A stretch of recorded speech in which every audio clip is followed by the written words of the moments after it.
మంది వాళ్ళ privacy బౌండరీస్ని break చేసి ప్రతి విషయం ఇన్స్టా లేకపోతే ఫేస్బుక్లో పోస్ట్ చేయడం జరుగుతుంది. అలాగా ఒక అమ్మాయి లైఫ్లో జరిగిన ఒక రియల్ ఇన్సిడెంట్ని మైమ్ రూపంలో చూద్దామా? అవును, నీకు మైమ్ అంటే తెలుసా? అవును, మైమ్ మూకాభినయం. ఈ పదం ఎప్పటిదో అయినా ఇప్పటికీ కొత్తగానే ఉంటుంది. మాటలు లేకుండా, పరికరాలు లేకుండా, ఇవన్నీ ఉన్నట్టుగా భ్రమ కలిగేలా చేసే ఒక ప్రత్యేకమైన కార్యక్రమం మైమ్. ఇంకెందుకు ఆలస్యం, మైమ్ ప్రదర్శించడానికి వచ్చేస్తున్నారు doctor Pinnamaneni Siddhartha institute of medical sciences and research foundation college విద్యార్థులు. Let's welcome them.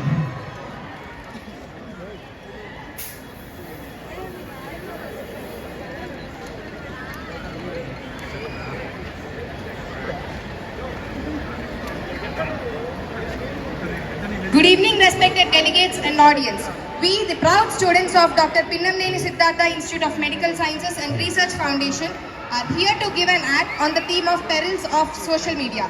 Now, I welcome my friends onto the stage and request the audience to give a big round of applause.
చుట్టూనే తిరుగుతుంది. రోజుకు 50% జనాభా ఎక్కువ సమయం social మీడియాలోనే గడుపుతున్నారు. జీవితాంతం ఇది ఒక భాగస్వామిగా మారింది అనడంలో ఏమాత్రం అతిశయోక్తి లేదు. సోషల్ మీడియా ప్రభావం వల్ల స్త్రీలు మరియు పురుషులు ఎవరైనా కానీ మానసిక ఒత్తిడికి లోనవడం వల్ల చిరాకు, కోపం లాంటివి ప్రదర్శిస్తున్నారు. ఒంటరితనానికి అలవాటు పడిపోతున్నారు.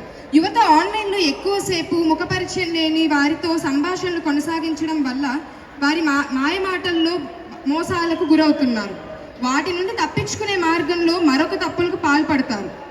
సోషల్ మీడియా ఒక వ్యసనంగా మారి మనిషిని కృంగదీస్తుంది. సోషల్ మీడియాలో ఫోటోలు పెట్టడం వల్ల మోసగారులకు వారికి అనుగుణంగా మార్చుకుని బ్లాక్మెయిల్కి గురి చేస్తున్నారు. తల్లిదండ్రులు పిల్లలు బంగారు భవిష్యత్తుకు బాటలు వేస్తే కొందరు వాటిని దుర్వినియోగం చేసుకుంటున్నారు. జీవితాన్ని ముళ్ళ బాటల వైపు పయనిస్తున్నారు.